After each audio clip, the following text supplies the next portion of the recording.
Well, I'm expecting an extremely long UNGA. I think there's like 6 or 7 countries applying. There's also an ICJ nomination. There's also an expulsion.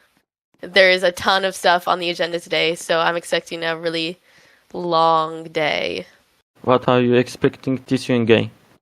Oh, I'm expecting a lot this UNGA. I know we have Security Council Rotaries coming up. That's going to be great. A lot of people have been campaigning, some more than others. We have an expulsion on the docket. I haven't read it at all, and I probably will abstain. And then we also have an ICJ court nomination that I will be hard eyeing, and I can't wait for a first time unanimous nay from the UNGA on the nomination of Eric to be the ICJ. Great. What are you expecting this UNGA? I'm expecting for it to be fun. I know that we are handling our Security Council nominations today, and so I'm very excited for that. But I just think that we have a very long agenda, but there's also a lot of things on the agenda that are good and are going to benefit the UN overall, and so I'm really grateful for that. Okay. Thank you. What is global issue do you believe should be the UN's top priority right now? The top global issue? Yeah. Hmm. Yeah, Well, what's global issue? I would have said last week that was probably the conflicts between NATO and CSTO, but it seems like that has kind of calmed down. I think as of right now, we're actually doing pretty well. There's a bit of controversy with the Romania expulsion and with the new France applying, but those are really the only global issues I would say for today. Okay, thank you.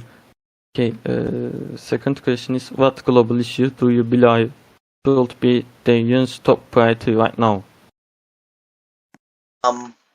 I think what T Soup said is really good because the NATO CSTO thing is very big right now, and it's probably going to turn into an issue. But CSTO is a big alliance, but so is NATO. So if they go head to head, then it's probably going to be not very good. Okay, thank you. What global issue do you believe should be the UN's top priority right now? I'm going to hop on the train of everyone else, and I'm going to go ahead and say that the NATO CSTO kind of little beef that had going on, that's probably the most big one that we have going on currently. I know a lot of the other ones, like the Northern Ireland and the whole thing, got kind of squashed, but that's what I'd say. What global issue do you believe should be the UN's top priority right now? I wouldn't say it's an issue right now, but a big issue is becoming organizations in that aspect with NATO and everything. And so I'm hoping that is an issue that can be resolved. I know that the Secretary General have been working hard behind the closed doors on that issue, but hopefully it can be mitigated now before it does become a big issue in the future.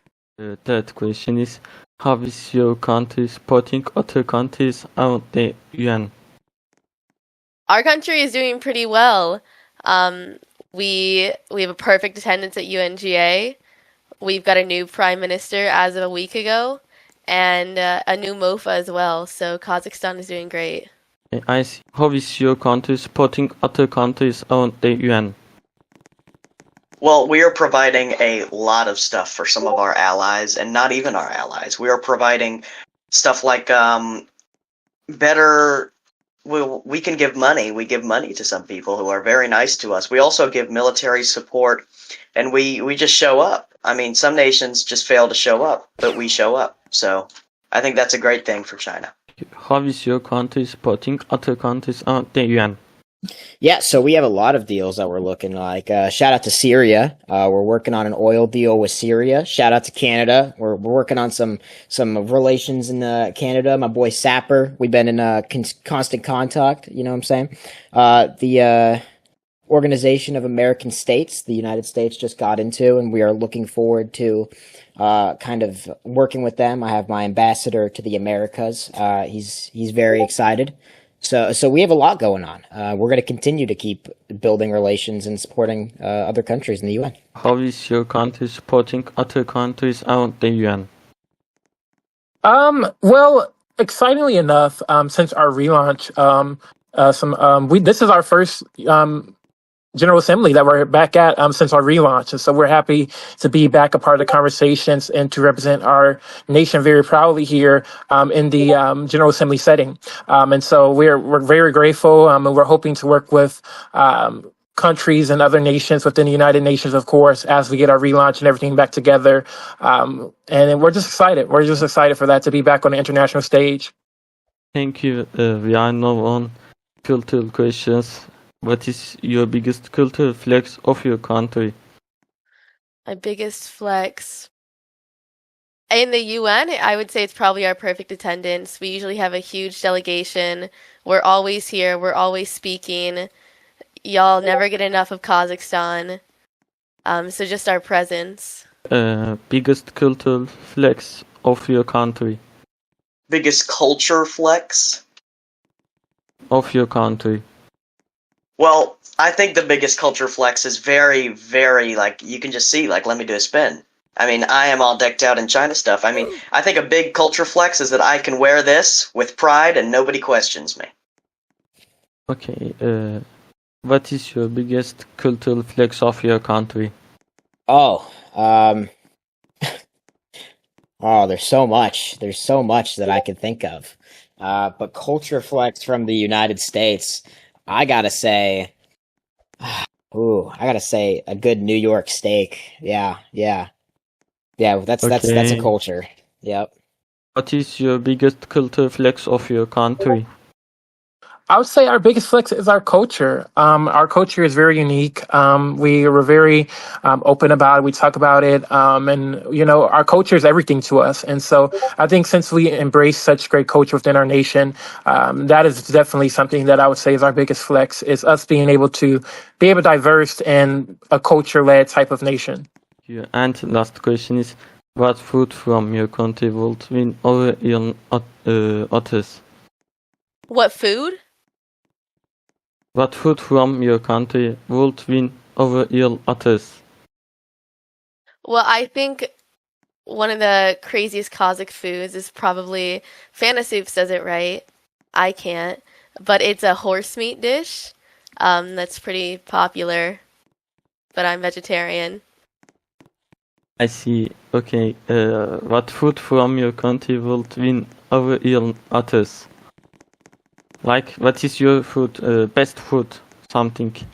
Best food, best cuisine in China. Oh my gosh, there's a lot. There's a lot. For me, I'm gonna go. I don't know how to pronounce this, but it's braised pork, but it's like intestines. So it's really good, but it's up to you to try. I think you should definitely try it. Okay. Thank you very much. Okay. And last question is, what food from your country would win over your others? Oh, cheeseburger. Good old fashioned American cheeseburger. Good old fashioned American cheeseburger. God bless. Okay, Or I brisket. see. Okay, thank you very much. Yep. All right, thank you. And last question is, what food from your country would win over your others? Oh, I would say that my favorite dish is it's called Kenjiro, and so those are kind of like a pancake type of dish, and so Kenjiro is very good in my opinion from Somalia, and I think that it's a very good dish, and it's very enjoyable. You can eat it in breakfast time, lunch, or dinner, and so that's my favorite dish from there. Okay, thank you. Thank you so much.